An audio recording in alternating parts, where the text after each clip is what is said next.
شاهدين والشاكرين. أعوذ بالله من الشيطان الرجيم. بسم الله الرحمن الرحيم. ألا إن أولياء الله لا خوف عليهم ولا هم يحزنون. صدق الله مولانا الكريم. أما بعد، إن الله وملائكته يصلون على النبي يا أيها الذين آمنوا صلوا عليه وسلموا تسليما. اللهم صل على سيدنا محمد وعلى آل سيدنا محمد وبارك وسلم. صلاة والسلام عليك يا رسول الله.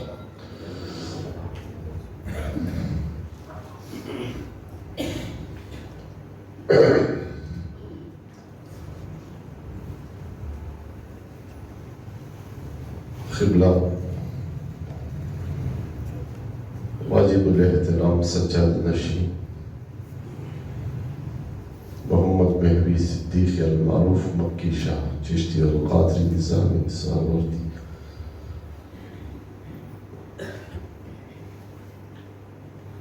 دیگر خلفائے اعظام اور حاضرین، السلام علیکم۔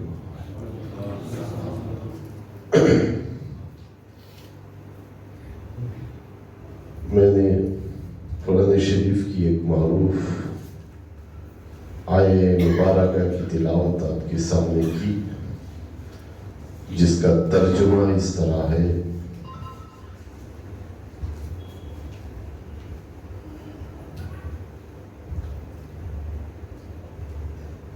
بیان کیا جا رہا ہے، متنبع کیا جا رہا ہے اس آیت میں کہ اللہ کے دوستوں کو نہ کسی کوئی غم ہوتا ہے اور نہ کوئی خوف، وہ بلا خوف و خطر ہوتے ہیں، بلا غم ہوتے ہیں۔ یہ الگ بات ہے کہ وہ اللہ کی یاد میں خون کے آنسو بہاتے ہیں اور خدمت خلق کو جاری رکھتے ہیں۔ تو قبلہ نے کہا کہ آپ کو 15 منٹ کچھ بولنا ہے، تو اسی لیے میں نے فوراً جا کر تھوڑا ہوم ورک کر لیا، اس کو آپ کے سامنے رکھنے کی جرات کر رہا۔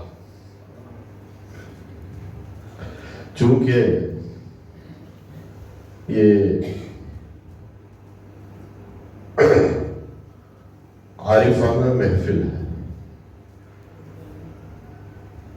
اسی لیے چند اشعار آپ کے سامنے گوشے گزار کرنا چاہتا ہوں۔ عشق کے بازار میں خود کو لٹا کر دیکھ لے، عشق کے بازار میں خود کو لٹا کر دیکھ لے، یار خود موجود ہے پردہ اٹھا کر۔ جستجو کرتا ہے کیا دیر و حرم میں یار کی، کیا ڈھونڈ رہا ہے دیر و حرم میں، یار کو کیا ڈھونڈ رہا ہے دیر و حرم میں۔ اپنے دل میں عشق کی شمع جلا کر دیکھ، خندیر تصور کی جلا خانہ دل میں شمع، خندیر تصور کی جلا خانہ دل میں، دل اپنی کسی مرشد کامل سے لگا۔ سبحان اللہ، سبحان اللہ۔ راز ہستی شش جہت ایک آن میں کھل جائے گی، من عرف کا راز کو خود ہی پا کر دیکھ لے۔ پیر کے خطبوں میں رہنا ہے عروج بندگی، پیر کے خطبوں میں رہنا ہے عروج بندگی، ہر ادا سے پیر فہمی کو منا کر دیکھ لے، ہر ادا کو پیر فہمی سے منا کر دیکھ لے۔ جس ہستی کا ذکر آج کرنے جا رہے ہیں، سلطان المشائخ حضرت نظام الدین اولیاء محبوب الہی رحمۃ اللہ علیہ، جن کے بارے میں اقبال نے کچھ چند اشعار کہے تھے، مسافر کی التجا میں یہ اشعار ہے۔ بڑے حضرت بھی یہ ہمیشہ کہا کرتے تھے فرشتے پڑھتے ہیں جن کو وہ نام ہے تیرا. آپ درگاہ میں جب ولایت جانے سے پہلے حضرت نظام الدین محبوب الہی کے درگاہ میں حاضر ہوئے اور ایک رات وہاں پر بسر کی اور وہاں پر یہ اشعار الہامی اشعار آپ پر نازل ہوئے.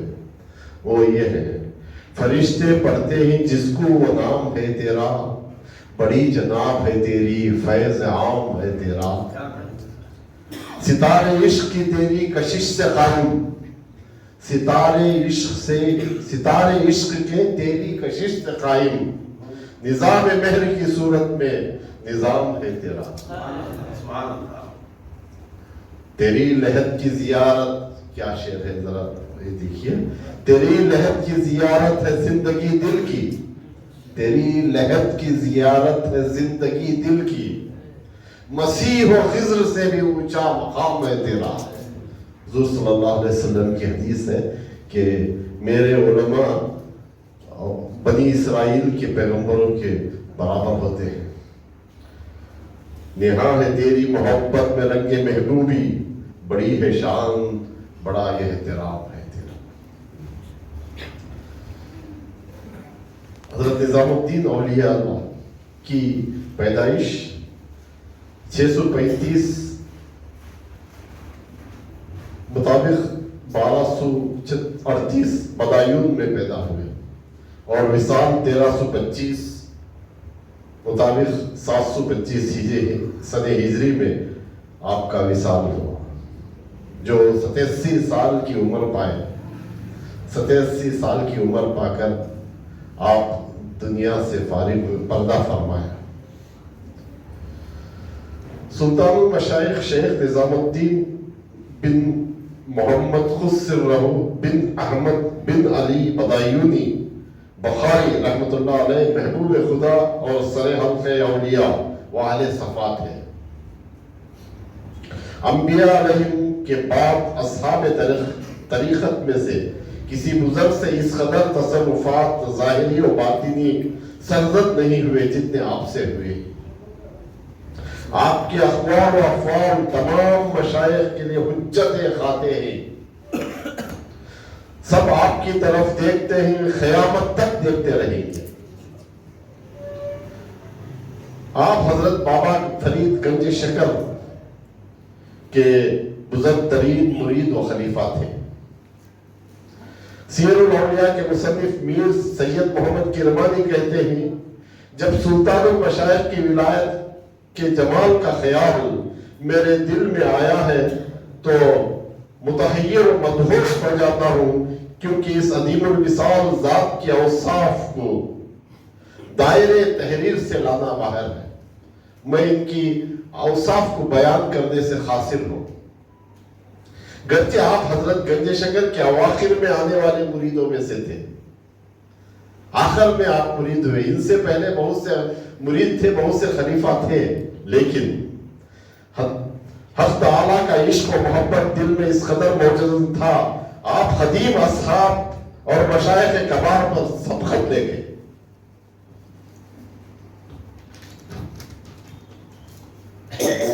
جس طرح 3 مراتب کے بعد آدمی پیدا ہوتا ہے, 3 سٹیجز, پانی, پھر خون, پھر گوشت, اور 3 کتابوں کے بعد قرآن مجید نازل ہوا, یعنی تورات, انجیل اور زبور کے بعد. اسی طرح پھول اپنی رونق کے بعد باوجود گھاس کے بعد باغ میں آتا ہے. درخت, گھاس پھوس درخت اور اس کے بعد پھول. اسی طرح محبوب الہی کا بھی ظہور ہوتا ہے. محبوب الہی اپنے پیر و مرشد سے نعمت و کرامت دو جہاں لے کر دہلی پہنچے, لیکن ان پر آپ شمل باطن کے استغراق کا غلبہ اس قدر تھا کہ خلقت سے بھی یعنی لوگوں سے بالکل الگ رہتے تھے. کئی سال تک نہ گھر نہ خانقاہ تعمیر کروائی, بالکل الگ تھلگ رہتے, مختلف مقامات پر گمنامی کی حالت میں رہنے لگے. لیکن آپ کا جمال اور جمال ولایت جو آفتاب سے زیادہ روشن تھا، کسی طرح مخفی نہ رہ سکتا تھا، کسی طرح چھپ نہیں سکتا تھا۔ لاکھ آپ چھپے، لاکھ آپ علیحدہ مجاہدے میں مشغول ہوں، لیکن آپ کی ہستی آشکار ہو ہی جاتی تھی۔ شہر سے باہر چلے گئے اور فیصلہ، ہر طرف سے لوگ امٹ کر آپ کی جانب آنے لگے۔ ایک دن تنگ آ کر آپ شہر سے باہر چلے گئے اور فیصلہ کر لیا کہ کبھی واپس نہ لوٹیں گے۔ آپ حوض رانی کی طرف، جہاں ایک باغ جس کو باغ حسرت کہتے ہیں، قبولیت کا وقت تھا، دعا کی کہ الہی میں اس شہر سے جانا چاہتا ہوں، لیکن میری اختیار سے کچھ نہیں کر سکتا، جہاں تیری رضا ہو مجھے حکم دے کہ میں وہاں جا کر رہوں گا۔ آواز آئی، تیرا مقام غیاث پورہ ہے۔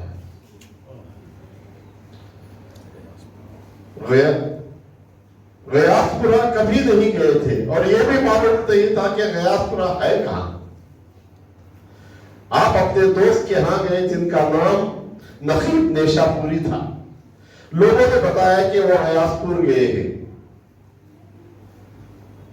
تو فوراً ایک آدمی کو لے کر ساتھ لیے آپ غیاث پور چلے گئے اور سکونت اختیار کر لی۔ آبادی کم، کسی کو آپ کی خبر نہ ہوئی۔ روزی بہت تنگ تھی، روٹی کھانا وغیرہ کا انتظام نہیں تھا، تنگ بالکل۔ چند لوگ جو آپ کے ساتھ تھے زنبیل گردانی کر کے تیسرے روز افطار کے لیے ایک روٹی لایا کرتے تھے، یا کبھی آپ جنگلی پھل کھا کر بسر اوقات کرتے تھے۔ رفتہ رفتہ لوگوں کو آپ کی آمد کی خبر پہنچ گئی۔ عمرہ اور عام خلقت آپ کی زیارت کے لیے آنے لگے۔ آپ نے پھر غیاث پورہ چھوڑنا چاہتے تھے۔ اسی روز ایک حسین و جمیل جوان آیا، لیکن خستہ حال تھا۔ خدا معلوم مردان غیب سے تھا یا کوئی اور، میں نہیں جانتا وہ حسین و جمیل نوجوان کو۔ خلقت سے علیحدہ ہو کر کنج عزت اختیار کرنا، یعنی اللہ تعالیٰ کا قرب حاصل کرنا، کہاں کی جوابندی ہے؟ تو نوجوان نے آپ کو کہا کہ آپ لوگوں سے الگ ہو کر اللہ کی خوشنودی حاصل کرنا یہ جوابندی نہیں، جوابندی وہ ہے کہ تم آبادی میں رہو، خلقت کی موجودگی میں رہو اور اللہ کا قرب حاصل کرو۔ خلقت سے علیحدہ ہو کر جوابندی یہ ہے کہ خلقت کے ساتھ میل ملاپ کے باوجود حق تعالیٰ کے ساتھ مشغول رہے۔ لوگ کہتے ہیں آپ ہر روز 400 رکعت نفل ادا کرتے تھے اور نہایت درد اور ذوق و شوق کے ساتھ پڑھتے۔ سما کے بڑے دلدادہ تھے، حوالی کی سما۔ حضرت شیخ نصیر الدین چراغ دہلوی سے روایت ہے کہ سلطان المشائخ کے خاص دوست اگر آ جاتے تو آپ چاہتے تھے کہ سما کا انتظام کیا جائے۔ یہ سن کر امیر خسرو جو علم موسیقی اور حسن صوت میں عدیم المثال تھے، حضرت امیر خسرو جو آپ کے خاص خلیفہ تھے، خلیفہ خاص تھے، وہ موسیقی میں عدیم المثال تھے، ان کی کوئی مثال نہیں تھی۔ سامنے بیٹھ جاتے۔ امیر خسرو کے ساتھ دینے والا ایک اور آدمی تھا جس کا نام مبشر تھا۔ یہ مبشر سلطان المشائخ کا زرخرید غلام تھا اور بے حد حسین تھا۔ حسن صوت پہ بھی وہ لہن داؤدی تھی، اس کی لہن داؤدی آواز، داؤد علیہ السلام کی جو لہن ہے، جو آواز ہے، ایسی دلنشی آواز تھی اس نوجوان کی۔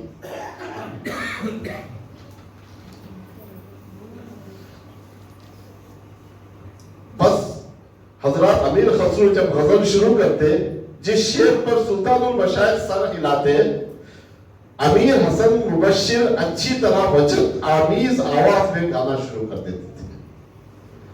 امیر حسن، امیر خسرو اور مبشر، یہ تینوں، جس سے نظام الدین رحمت اللہ علیہ پر وجد آ جاتا تھا۔ باوجود اس کے حضرت شیخ کے 200 100 قوال سرکاری وظیفے پر مقرر تھے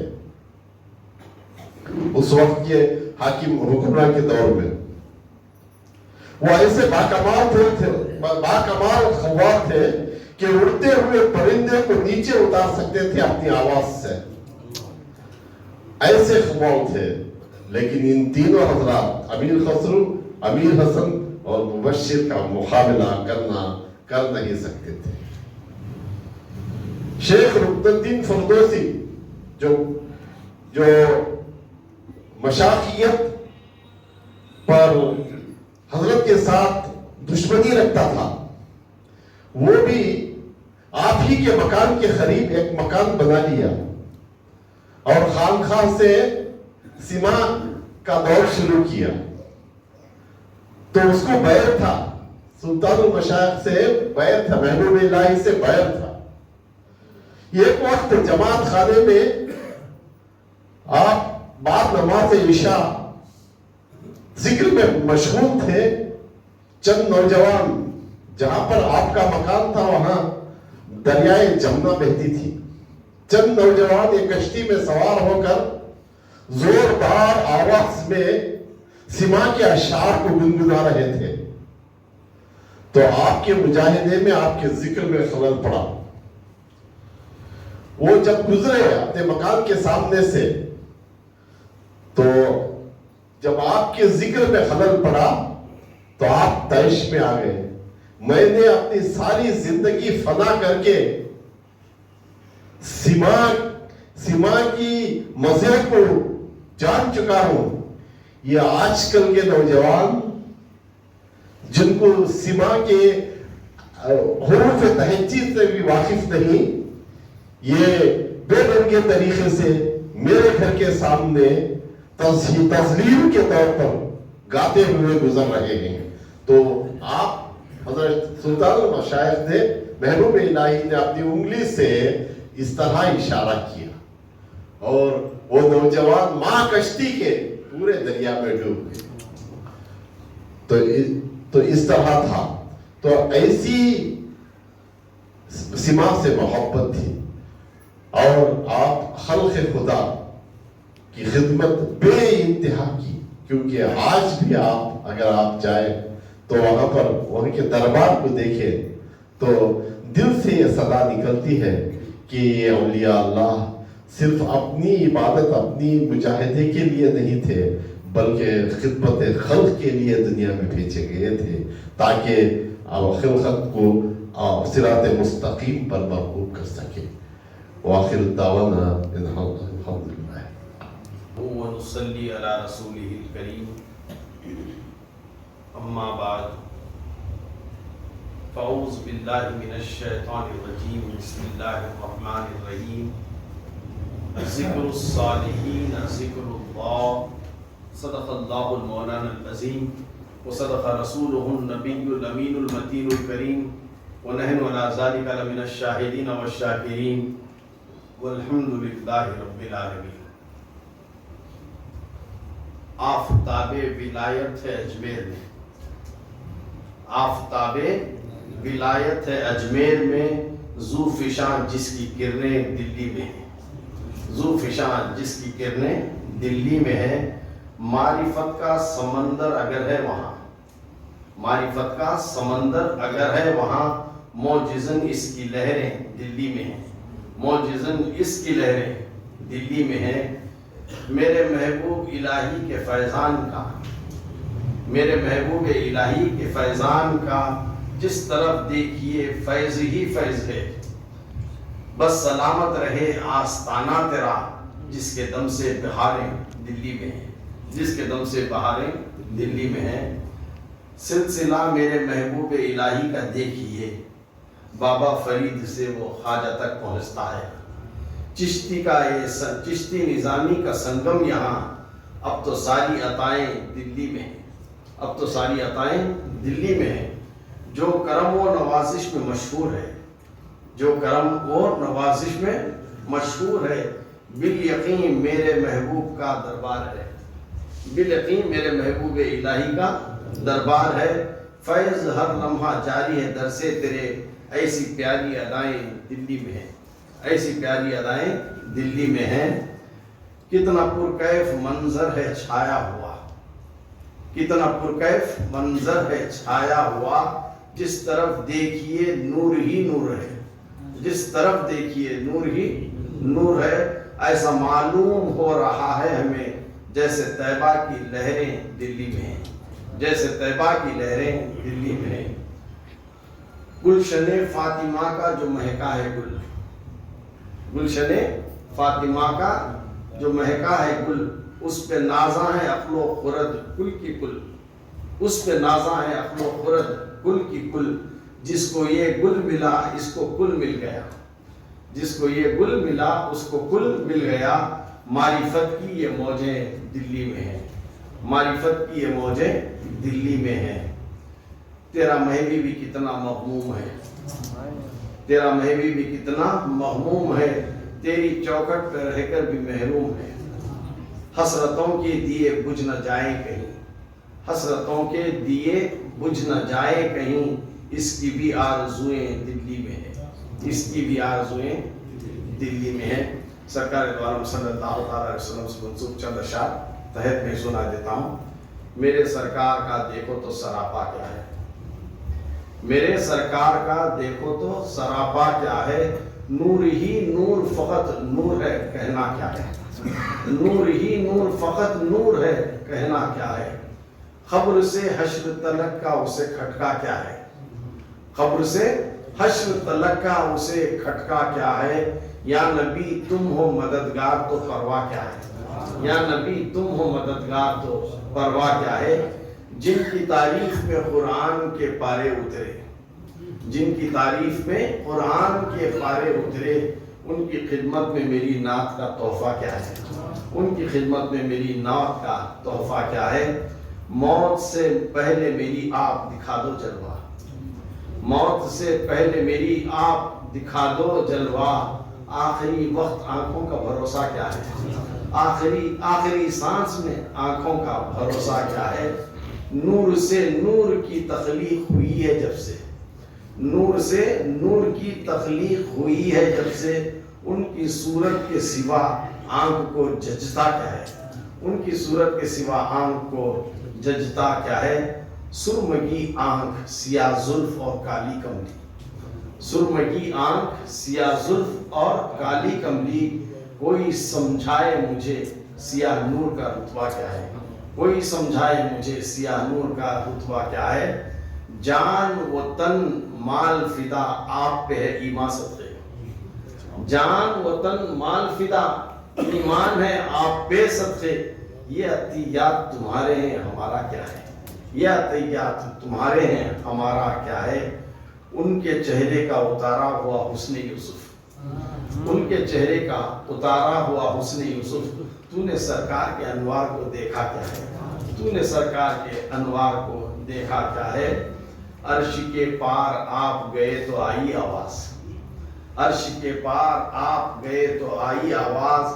آئیے آئیے محبوب سے پردہ کیا ہے, آئیے آئیے محبوب سے پردہ کیا ہے.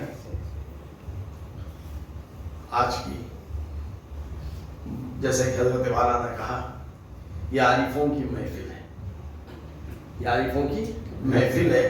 عارفوں کی محفل میں خاص الخاص کو بلایا جاتا ہے. پہلا حق مریدین کا ہوتا ہے. حالانکہ اس سے پہلی بار محبوب الہی رحمۃ اللہ تعالیٰ علیہ کو اتنی تو اس کو احتشام کے ساتھ خانقاہ میں نہیں منائے, البتہ شیر نہیں رکھ کر فاتحہ گھروں میں کیے یا خانقاہ میں کر لیے. اس مرتبہ جب 2 دن پہلے میں یہاں پر تھا, چند نوجوان لڑکے مثلاً ہمارے جیلان چودھری اور فاروق نے کہا حضرت 17ویں آ رہی ہے, اور 17ویں آ رہی ہے, ہمارے جد اعلیٰ کا اس کا دن ہے, بہت بڑی خوش قسمتی ہے.